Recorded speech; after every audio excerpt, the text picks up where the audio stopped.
आऊज़ु बिल्लाहि मिनश शैतानिर रजीम बिस्मिल्लाहिर रहमानिर रहीम अल्हम्दुलिल्लाहि रब्बिल आलमीन वस्सलातु वस्सलामु अला रसूलिहिन नबील करीम। अल्लाह के नाम से शुरू जो बड़ा मेहरबान निहायत रहम करने वाला है। तमाम तारीफ़ें और ख़ूबियाँ उस शाफ़ी के लिए जो तमाम जहान का पालने वाला और शिफा बख्शने वाला है, जिसने कोई चीज़ भी बेफ़ायदा पैदा नहीं की। और दुरूद पहुँचे तबीब रूहानी व जिस्मानी हज़रत मोहम्मद रसूलुल्लाह सल्लल्लाहु अलैहि वसल्लम पर। चमन निशा दवाखाना यूट्यूब चैनल के नाजरीन को खुशामदीद कहते हैं। मैं आपका मेज़बान हकीम खुर्शीद आपकी खिदमत में हाजिर हूँ। आज का जो हमारा मौजू है वो है संगरहनी। संगरहनी जो है, इसका जो तिब्बी नाम है वो है ज़रब और इसका मशहूर नाम है संगरहनी, जिसको डॉक्टरी में करानिक डायरिया सिप्रो कहा जाता है। संगरहनी उस मर्ज को कहते हैं जिसमें मटीले रंग के 2-4 दिन दस्त आकर और फिर खुद ही जो है कब्ज़ हो जाती है और उसके बाद बदस्तूर फिर जो है दस्त चालू हो जाते हैं। यानी कि ये एक किस्म की आंतों की इन्फेक्शन है। ये जो संगरहनी बीमारी है ये एक किस्म का आंतों का जो है इन्फेक्शन होता है। आंतों के अंदर जो है लाल लाल छोटे छोटे निशान पड़ जाते हैं, जिससे आंतों के अंदर इन्फेक्शन हो जाता है और जो है ये मर्ज इंसान को हो जाता है। इससे होता क्या है कि मैंने जैसा बताया आपको, कोई 2-4 दिन आपको मुसलसल मटीले रंग के दस्त आएंगे और उसमें जो है पीप मिली होगी झाग जैसी, और उसके बाद में फिर खुद ब खुद जो है आपको कब्ज़ हो जाएगी और फिर 2-3 दिन तक आपको कब्ज़ रहेगी और उसके बाद फिर जो है आपको ये दस्त चालू हो जाएंगे। पेट में ऐंठन होगी आपके और फ़ौरन जो है आपको दस्त लगेंगे। अच्छा, बाज़ मरीज़ों को इसमें ऐसा भी होता है कि खाना खाते फ़ौरन जो है उनको हाजत होती है। खाना खाएंगे और फ़ौरन जो है टॉयलेट की तरफ वो भागेंगे। बाज़ औक़ात ऐसा भी होता है जब मर्ज़ की शिद्दत बढ़ जाती है, जब ये बीमारी ज़्यादा आगे पहुंच जाती है, तो बाज़ औक़ात तो खाना खाते हुए ही जैसे मरीज़ खाना पेट में उसका जाता है और फ़ौरन जो है वो उसको हाजत होने लगती है और वो आधा खाना छोड़कर ही उसको टॉयलेट में जाना पड़ जाता है। ये बीमारी बहुत ही मुल्हिक बीमारी है और बहुत परेशान कुन बीमारी है ये, और हुक्मा इससे वाकिफ़ हैं कि ये इतनी आसानी से बीमारी नहीं जाती है। बड़े बड़े नुस्खे इसमें जो है फ़ेल हो जाते हैं और डॉक्टरी इलाज भी इंसान कराता है, उसमें भी कामयाबी नहीं मिल पाती है। एक साहब से हमारी ख़ुद गुफ्तगू हुई, उन्होंने कहा कि हमारे बेटे को जो है ये संगरहनी है और हम 6-7 सालों से इलाज करा रहे हैं लेकिन वो ठीक नहीं हो पा रहा है। अच्छा, इसमें होता क्या है कि इस तरीके से रोज़ ब रोज़ उसको दस्त आते आते मरीज़ दुबला होता चला जाता है। मरीज़ के अंदर कमज़ोरी आ जाती है और दुबला होते होते वो इस दुनिया फ़ानी से रुखसत हो जाते हैं, क्योंकि जो है रोज़मर्रा का यही मामूल रहता है। जब वो खाना खाते हैं और खाना पेट में जाते ही फ़ौरन उनको हाजत होती है, इसीलिए खाना उनके बदन को लगता नहीं है, उन्हें कोई भी ताकत जिस्मानी जो है नहीं पहुंच पाती है। खाना जो है वैसे ही कच्चा हज़म होकर और वो जो है उसको हाजत होने लगती है और फ़ौरन जो है वो दस्त उनको 2-4 दिन बराबर आते हैं कंटिन्यू। तो ये बीमारी बहुत ही परेशान कुन बीमारी है और बहुत तबाह कर देने वाली ये बीमारी है। तो हम आपको जो इस बीमारी के लिए नुस्खा हम आज जो बता रहे हैं आपको, ये अल्हम्दुलिल्लाह बहुत ही कारगर और बहुत ही मुफीद और मौसर ये नुस्खा है। साहिब नुस्खा फरमाते हैं कि बड़ी ही ज़िद्दोजहद और कई साल की मुद्दत के बाद में ये नुस्खा जो है हमें मिला। हम अल्लाह की मखलूक की खिदमत के लिए नुस्खे को जो है आम कर रहे हैं। ये सीने का राज था जिसको जो है अल्लाह की मखलूक की खिदमत के लिए आम किया जा रहा है। ये एक बेहतरीन नुस्खा है। अगर कोई शख्स संगरहनी के अंदर मुब्तला हो, यानी कि आंतों के इन्फेक्शन में, उसकी अलामत मैंने आपको बता दी है कि 3-4 दिन बराबर जो है उसको दस्त आते हैं, फिर ख़ुद कब्ज़ हो जाती है 2-3 दिन और फिर बराबर जो है फिर उसको दस्त चालू हो जाते हैं। और उसके बाद में उसकी एक अलामत मैंने ये भी आपको बताई कि खाना खाते ही फ़ौरन जो है वो टॉयलेट की तरफ जाएंगे अभी खाना खाया फ़ौरन गए, दिन में 3 बार अगर खाएंगे 3 बार उनको जाना पड़ेगा, ये इसकी बड़ी अलामत है। तो उसके लिए आइए तो हम चलते हैं उसके नुस्खे की तरफ। नुस्खा क्या है?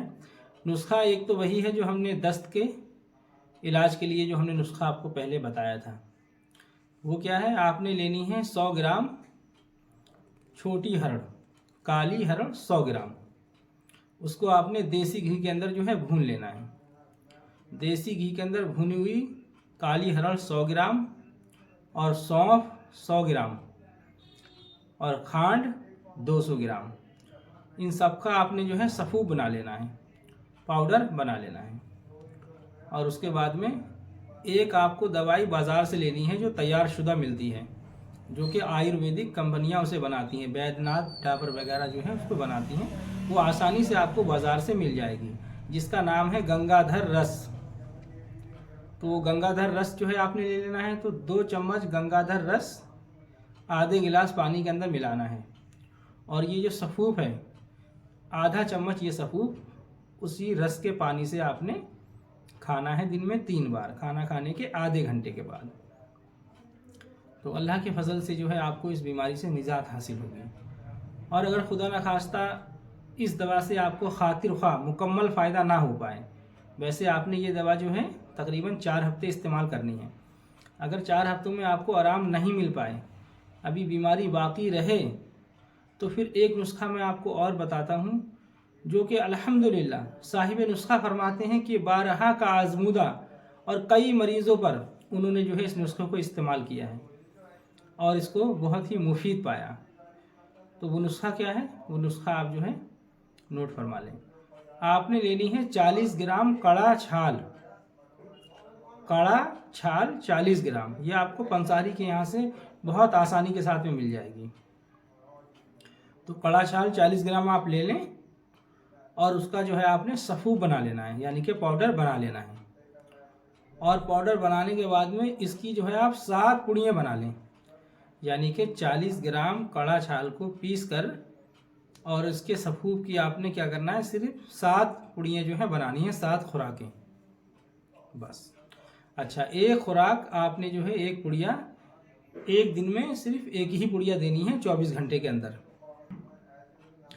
एक पुड़िया आपने जो है एक दिन में 24 घंटे में आपने खिलानी है दही के साथ। 1 गिलास दही या आधा गिलास दही के साथ में आपने एक पुड़िया ये जो कड़ा छाल सफ़ूफ की आपने तैयार की है यह आपने खिला देनी है 24 घंटे में एक बार, 7 दिन बस।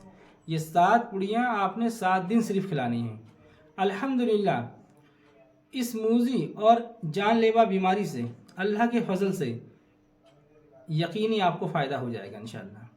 लेकिन हाँ, शर्त इसमें यह है कि 7 दिन तक मरीज़ को जहाँ तक हो सके कोशिश भर भूख बर्दाश्त करनी है और ज़्यादा से ज़्यादा दही जितना चाहें, जितनी तबीयत आपकी चाहे दही आप पिएँ। आप मरीज़ को जो है दही पिलाते रहें जितना वो चाहे पेट भर के, लेकिन खाना जो है जहाँ तक हो सके मुमकिन भूख बर्दाश्त करें। ज़्यादा ही भूख लगे, बहुत ज़्यादा भूख सताए तो दही चावल आप खिला सकते हैं मरीज़ को। इसके अलावा आपने 7 दिन तक कुछ नहीं खिलाना है, बस इस बात का आपने ख़ास तौर से ख्याल रखना है। तो इंशाअल्लाह ताला इस आंतों की इन्फेक्शन से, ये सिंगरहनी जैसी ये ख़तरनाक बीमारी से 7 दिन के अंदर अल्लाह के फजल से आपको यकीनी इंशाअल्लाह फ़ायदा हो जाएगा। बेहतरीन आपको जो है इसका रिजल्ट मिलेगा अल्लाह के फजल से। लोग इसमें हज़ारों रुपए बर्बाद कर देते हैं और अस्पतालों के चक्कर लगाते रहते हैं और वो अपनी ज़िंदगी को जो है ख़त्म कर देते हैं, क्योंकि ये बीमारी ही ऐसी है। इंसान इसमें रोज़ बरोज़ जो है वो दुबला होता चला जाता है और एक वक्त में आके चारपाई पर वो पड़ जाता है, उसके बाद वो इस दुनिया को खैर बात कह देते हैं। तो ये नुस्खा आपने सिर्फ 7 दिन, बस 7 दिन की बात है।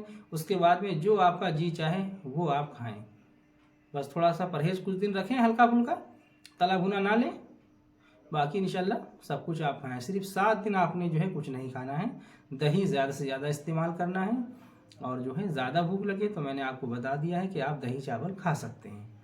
तो ये बीमारी कोई छोटी मोटी बीमारी नहीं है। अगर कोई भी शख्स इस बीमारी के अंदर मुब्तला है तो इस नुस्खे को मामूली ख्याल ना समझें और इसको अल्लाह का नाम लेकर शुरू करें, तो इंशाअल्लाह आप इसके फ़वाइद से ख़ुद ही जो है खुश हो जाएंगे जब इस्तेमाल करेंगे तो।